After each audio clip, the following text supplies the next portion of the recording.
he denominado a esta pequeña ponencia Revitalizando el futuro, un nuevo paradigma en medicina, antienvejecimiento y salud integral. Bueno, además de una frase muy rimbombante, ¿no? Y parece que muy adornada, vamos a ver un poco a desgrazar a qué nos referimos exactamente con eso de nuevo paradigma, ¿no? Que suena como un poco como a evolución.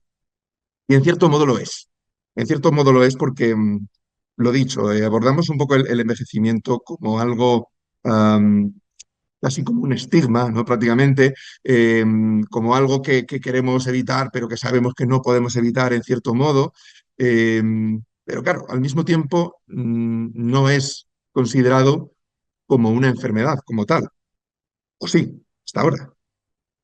Vamos a ver un poco en la línea de esto precisamente que estoy comentando. Quiero comentar simplemente estos dos artículos. Vamos a ver si no tapo por aquí con la cámara. Son dos artículos de opinión publicados en dos medios diferentes y en periodos diferentes, pero no mucho, quiere decir con una diferencia de apenas días, ¿vale? A principios de este año, finales del año pasado, acerca de la batalla sobre esto mismo que estoy comentando ahora, ¿no? Sobre si se considera o no se considera que el envejecimiento es una enfermedad.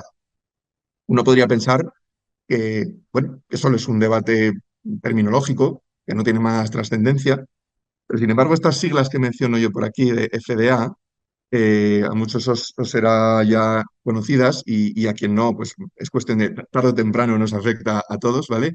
Es la Food and Drug Administration Association de Estados Unidos, que básicamente es el equivalente a la EMA en nuestro territorio nacional aquí en España, y básicamente es el gran organismo a través del cual pues no solo se aprueban dispositivos, tratamientos, etcétera, para su aplicación en seres humanos, sino que también se toma un poco ese tipo de decisiones, ¿no? Que luego dan lugar a investigación o no dan lugar a ella, en función de qué es reconocido como una enfermedad, como una patología, y qué no lo es.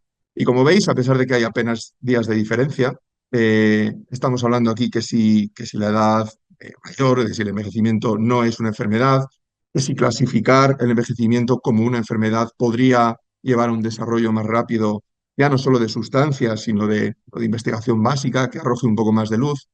Es decir, hay una controversia. Más adelante, al final, abordaré un poco mi punto de vista al respecto y por qué creo que esto va un poco más allá, porque creo que esto no es solo un debate terminológico, sino puramente conceptual, acerca de cómo vemos en la medicina tanto el envejecimiento como la muerte, ¿vale? Y qué posibilidades tenemos ahora de renombrar eso, ¿no? Entonces, bueno, para abordar esta temática desde la evidencia científica más reconocida, voy a hablar de una figura que es muy especial para mí, que también mencionó la doctora Ana Bellón en la ponencia del otro día, pero que ahora os voy a explicar un poco por qué es tan especial para mí.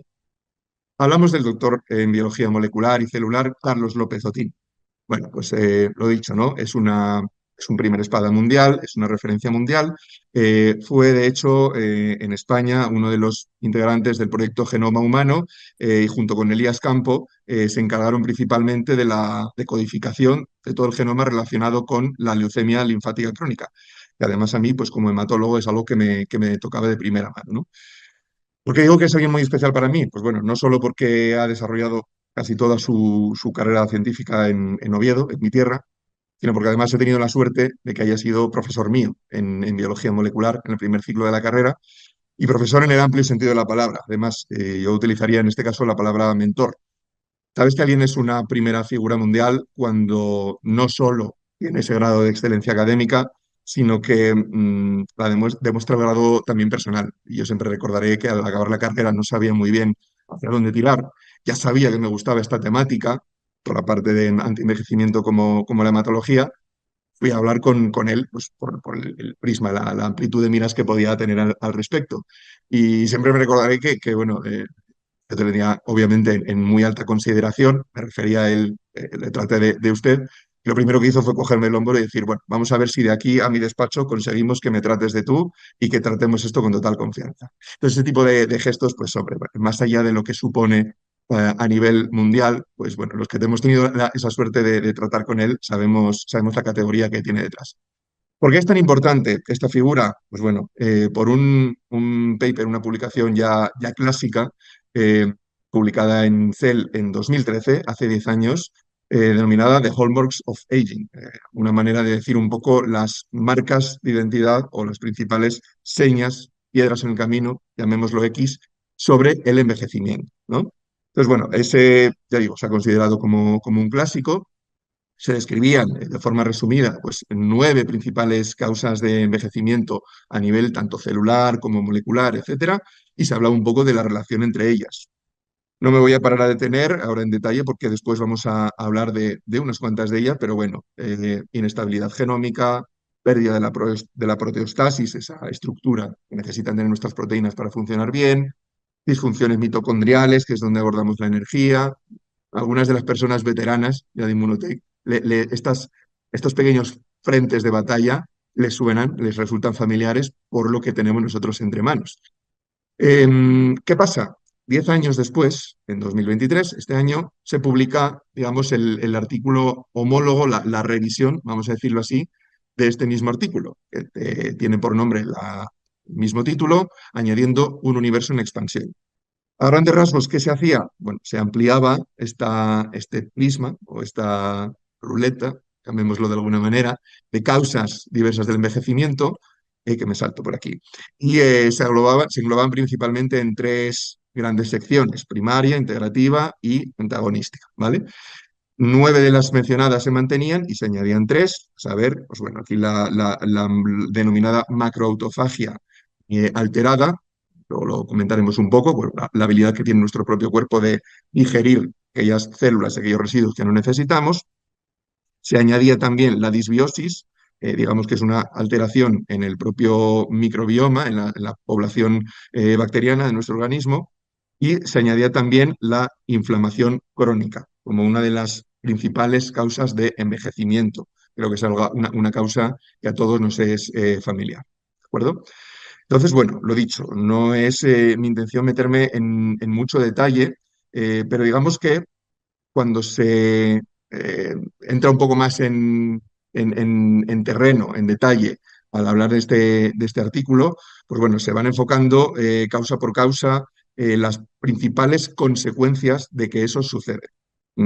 Vamos a hacer aquí una separación breve entre las causas y las consecuencias, porque aunque todo deriva a lo mismo, y vamos a ver cómo en las conclusiones se menciona que estas 12 causas de envejecimiento nos llevan a buscar una solución que nos acerque a 8 principales hitos de salud, de los que vamos a abordar a continuación, pero al final, sin meternos en detalles moleculares, lo dicho, hay muchas causas que llevan a estos problemas, ¿vale? Esto es un poco como la pescadilla que se muerde la cola. Tenemos distintas causas, muchas de ellas se correlacionan entre sí, algunas tienen a su vez causas comunes, otras desembocan en otros problemas, por eso se hacía esa diferenciación entre primario, integrativo, etcétera. Y, por ejemplo, en el caso de la disfunción mitocondrial, algunas de las conclusiones, que son, insisto, también comunes a otras causas de envejecimiento, pues son excesiva muerte celular, excesiva activación de lo que llamamos los inflamasomas, unidades moleculares que llevan a esa inflamación crónica en nuestro organismo, y una energía celular reducida, digamos que un rendimiento disminuido. Esto, para que nos entendamos, es como si nosotros, los seres humanos, tenemos nuestro depósito de energía lleno, tenemos nuestra maquinaria a punto, pero esa maquinaria de repente empieza a fallar y por lo tanto no nos llega suficiente energía. Esto es el equivalente a lo que ocurre con las mitocondrias en las células. Y a todos nos suena el ADN. No a tantos nos suena el tema del mundo de la epigenética. Por así decirlo, si el ADN son las palabras y las frases que dictan cómo somos, la epigenética son esos necesarios puntos y comas y acentos que le dan sentido a todo eso. ¿Vale? Es ligeramente más complejo, pero es una metáfora que me gusta porque es una manera de explicar cómo funcionamos realmente y por qué razón no todo está en el ADN, ¿no? Hablamos últimamente, hablando ya de cambios de paradigma, que nos acercamos en inglés, la Age of Omics o la edad de las ómicas, hablando de la genómica, epigenómica, microbiómica, transcriptómica, es decir, cada vez estamos hablando de más esferas que nos definen, que obviamente cuando esas esferas se deterioran, nos acercamos más hacia nuestro declive, hacia lo que podemos considerar el envejecimiento, y cómo eso es lo que está definiendo que la medicina para prevenir y no solo responder a los problemas, se vaya realizando de una manera cada vez más personalizada. ¿De acuerdo? Y aquí, sin meterme ya en más cuestiones referentes al propio artículo, me gusta esta imagen porque define un poco no solo el daño celular, no solo el envejecimiento derivado de ese daño y ese deterioro celular, sino que a causa de esa llamada senescencia celular, algunas células empiezan a escapar al control de nuestro propio sistema inmune, que de otra manera las mantendría al raya, ¿no? Y eso es lo que hace que con una misma causa o con unos mismos procesos iniciales lleguemos tanto al envejecimiento como al cáncer, que a mí me gusta en este caso decir que son las dos caras de la misma moneda. Es decir, o tenemos células que empiezan a deteriorarse, empiezan a fallar, empiezan a funcionar mal y no se eliminan a un suficiente ritmo, por lo cual nuestros tejidos se deterioran, o esas células realizan el proceso inverso, pierden la capacidad de ser eliminadas, escapan a nuestro control y proliferan de forma incontrolada. Es exactamente la definición de cualquier tumor. En cualquier caso, ambas situaciones, obviamente, si no se controlan, si no se revierten, llevan indefectiblemente a muerte, que sería, dentro de este nuevo paradigma, y no hay por qué tener miedo a considerarlo así, el fracaso de la medicina. ¿Vale? Bueno, he hecho ahí un poco de spoiler de nuevo acerca de cómo este cambio de paradigma nos afecta, pero esto es para que entendamos un poco el concepto en sí mismo, ¿no? Y de cómo todo está más relacionado de lo que podría parecer. Entonces, en definitiva, tenemos todo un espectro de causas que hacen que a todos los niveles, en la piel, en el cerebro, en los vasos sanguíneos, músculos, etcétera, nuestras células vayan acumulando daño por múltiples vías, por múltiples mecanismos, por el tejido que les rodea, etcétera. ¿Vale? Em, Como comentaba antes, a modo de conclusión, en este artículo se menciona el hecho de que estos 12 marcadores de envejecimiento, para poder, digamos, no diría explotarlos, pero sí combatirlos de una forma efectiva, se podrían poner en el contexto de 8 hallmarks al mismo tiempo, 8 marcas u 8 incluso estrategias de control de la salud, que están relacionadas con todo ello y que, de nuevo, teniendo en cuenta el trasfondo o el telón de fondo que hemos abordado también en el evento del fin de semana, somos conscientes de las herramientas que tenemos a día de hoy y muchas de ellas nos serán familiares en cuanto a las posibilidades de que disponemos, es decir, integridad de las barreras. Hablamos de barreras gastrointestinal, barreras a nivel vascular, de nuestras barreras de defensa incluso. La contención de daños o perturbaciones, el reciclado y el turnover, esa palabra que hace referencia un poco a ese ritmo entre lo que desaparece y lo que aparece, las células que mueren de una forma programada y las células que se generan. Eso es lo que nos referimos cuando hablamos de turnover. La integración de circuitos, oscilaciones rítmicas que suceden de forma normal en nuestro cuerpo y estas palabras así tan complicadas que tenemos ahí abajo, resiliencia homeostática, regulación hormética, bueno, que parece que estamos hablando de poco menos que de física cuántica y en realidad es algo muy sencillo que sucede en todos nuestros cuerpos todos los días. La homeostasis hace referencia a ese equilibrio que tiene que existir tanto a nivel molecular como a nivel celular, principalmente proteico, ¿vale? Entre el anabolismo y el catabolismo, la creación y la destrucción, y la hormesis, ambos términos griego clásico, ¿vale? Significa ese efecto paradójico de que a bajas dosis se estimula un efecto y que a muy altas dosis se puede llegar a inhibir. Esto también nos suena un poco, y voy a hacer referencia a ello de nuevo a continuación cuando pasemos a la parte ya que nos atañe, porque si tenemos tantos focos distintos que atajar o tantos frentes diferentes que intentar combatir, uno podría decir, "Sí, es que son demasiadas grietas en el casco del barco, ¿no? No, no parece sencillo poder abordar esto de una forma integral. Y es cierto, sencillo no es. De hecho, es extremadamente complejo. Y existen numerosas actuaciones, numerosos suplementos, numerosas líneas terapéuticas, etcétera, ya a día de hoy en el mercado, para intentar mitigar todo esto, pero habitualmente cada una de ellas es individual hacia una de estas fuentes o hacia uno de estos daños que nos lleva al envejecimiento. Es muy complicado encontrar algo de forma armónica que nos permita abordar no una, no pocas, sino varias, casi la mayor parte de estos problemas al mismo tiempo. Y eso es lo que nos lleva, señoras y señores, a un archiconocido glutatión. Archiconocido entre, digamos, a la comunidad, pero como todos sabemos, no tanto a nivel, vamos a decir, a nivel mainstream, ¿no? A nivel de la calle. Porque todo el mundo conoce el colesterol y sin embargo, glutatión es esa molécula que, bueno, pues poco a poco se va dando a conocer, que poco a poco en plataformas como PubMed o en libros de referencia se les va dando toda la relevancia que tiene, ¿no? No voy a entrar en detalle, ¿vale? Porque de forma muy sencilla, bueno, todos conocemos la existencia de esta molécula y quien no la conozca, simplemente estamos hablando de una proteína aparentemente inocente, un triptófano, es decir, una proteína hecha a base de solo tres aminoácidos, pero que tiene unas funciones radicalmente fundamentales en el organismo. Podemos resumir en estas cuatro letras, en esta regla mnemotécnica de IDEA, hablando de del refuerzo del sistema inmunitario y tal en muchas de estas causas de envejecimiento que hemos mencionado. La desintoxicación no solo de restos metabólicos, no solo de metales pesados, sino de radiación de muchas fuentes de intoxicación que todos llevamos en nuestro día a día en esta sociedad. La energía celular a nivel mitocondrial, protegiendo el ADN no solo del núcleo, sino también de las mitocondrias, ¿vale? Que tienen su propio ADN, funcionan un poco como de forma paralela al núcleo de nuestras células. Y a nivel de antioxidación, estamos hablando del antioxidante maestro del organismo. No olvidemos que es la segunda molécula más frecuente en el organismo después del agua, cual nos da una idea de la relevancia que tiene y a pesar de ello, de lo escaso que es, ¿de acuerdo? Y aquí desplegamos un poco un atisbo de las 12 o 12 de las principales funciones de la glutatión en nuestro organismo. Es decir, una clave fundamental para abordar muchos, si no todos, los problemas de los que hemos hablado previamente y de los que este artículo clásico hace gala. ¿Cómo podemos aumentar el glutatión en nuestras células?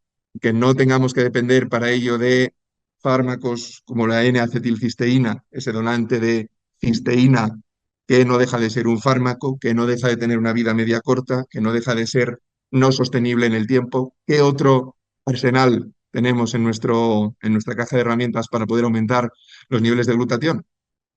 Pues estamos hablando, como muchos de vosotros ya sabéis, de Inmunocal y de sus distintas variantes. Hablamos del nombre del producto, como todos sabéis, hablamos de un aislado de proteínas de suero lácteo con un proceso de extracción en frío patentado, con más de 70 patentes en muchos países, y que permite que esa cisteína, que es el cuello de botella para poder producir glutatión de forma endógena en nuestras células, se reciba en cantidades suficientes de forma efectiva dentro de la célula.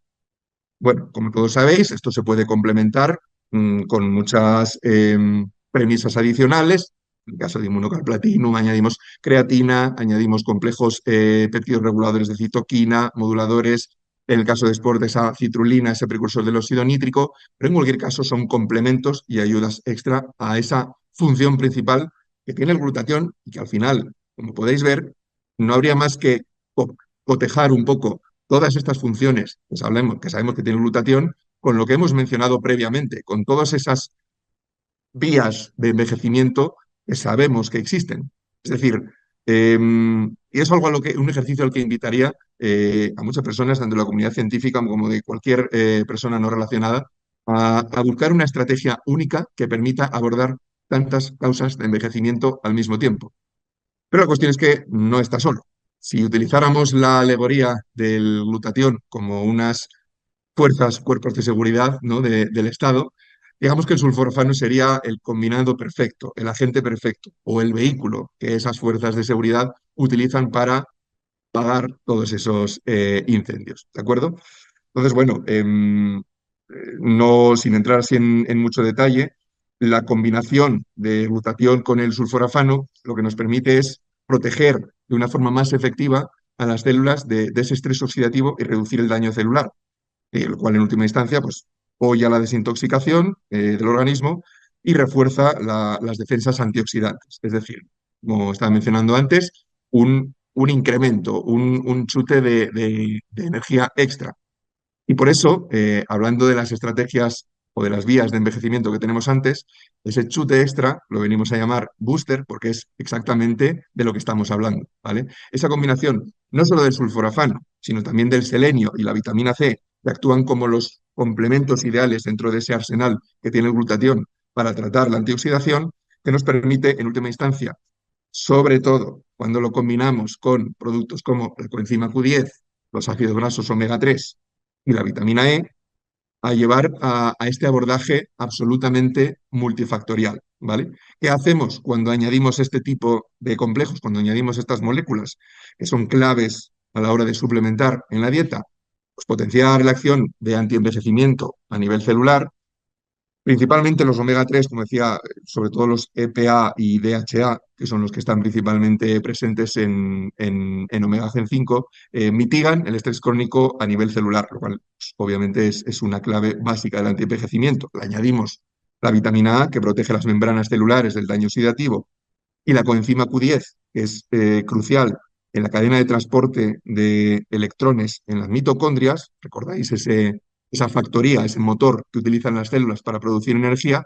Pues al final estamos combinando varias de esas estrategias. Estamos hablando de energía, estamos hablando de función mitocondrial, de antioxidación, protección contra la comunicación intercelular equivocada.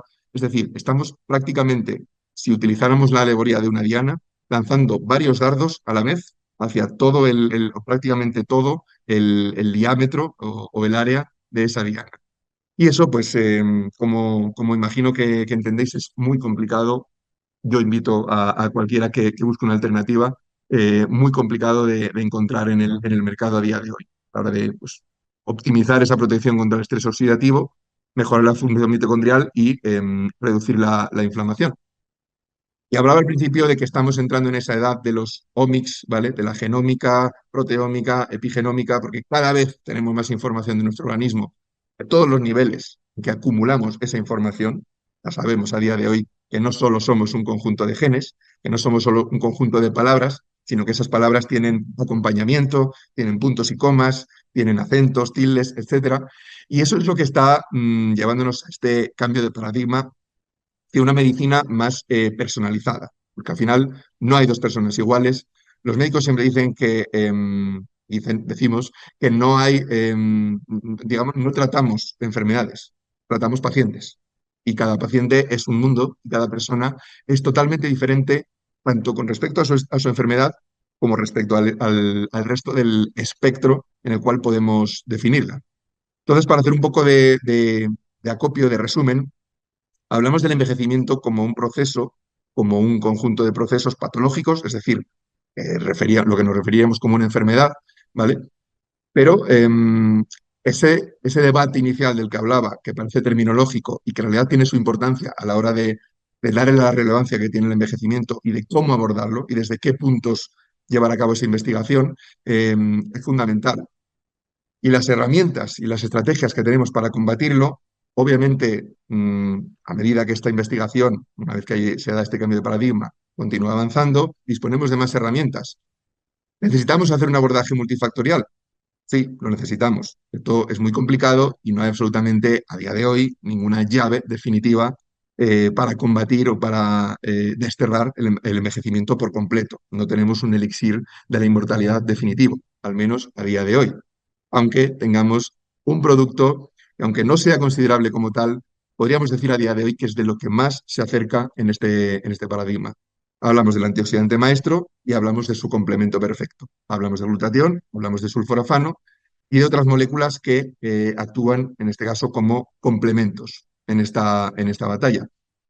Y hablaba de la medicina personalizada ya no solo desde un punto de vista de cómo abordarla, ¿vale? Científicamente, cómo abordarla a nivel de las consultas, sino también desde un punto de vista de prevención primaria, ¿vale? Y ahora me vais a entender, cuando hablo de una mirada al futuro, de una longevidad saludable y de la sostenibilidad del sistema y de cómo vivimos la salud y la enfermedad, ¿vale? ¿A qué me refiero con todo esto? Obviamente, como decía antes, no podemos tener una llave, al menos a día de hoy, para poder abordar todas las causas de envejecimiento de forma global. Lo primero que tenemos que hacer es considerarlo como lo que es, un proceso patológico o un conjunto de procesos que se pueden considerar como enfermedades. Y estas enfermedades tenemos unas causas muy claras identificadas, son las que se bosquejan en estos artículos que he mencionado y en mucha otra evidencia científica disponible. Pero quizás aquí, ya no a nivel científico, sino a nivel ciudadano, a nivel de todos nosotros, tenemos que cambiar un poco el chip y darnos cuenta de todas esas pequeñas acciones que podemos llevar a cabo para optimizar nuestra salud. Al final aquí no hablamos de vivir más años, simplemente. Hablamos de vivir mejores años. Ese es el concepto de longevidad saludable. ¿Y por qué hablo de sostenibilidad? ¿Y por qué lo meto en esta ecuación? Pues porque cuanto mejor sea nuestra salud, cuanto más años activos vivamos, cuanto mejor sea la longevidad saludable a nivel individual de cada uno de nosotros, más estaremos contribuyendo a que este sistema sea sostenible. De todos es sabido que los sistemas sanitarios, esto ocurre en todo el mundo, tienen un problema demográfico, no es sencillo costear las actividades en salud, todos los rangos de edad, principalmente de las personas de mayor edad, que son las que, obviamente, por razones evidentes, más recursos sanitarios consumen.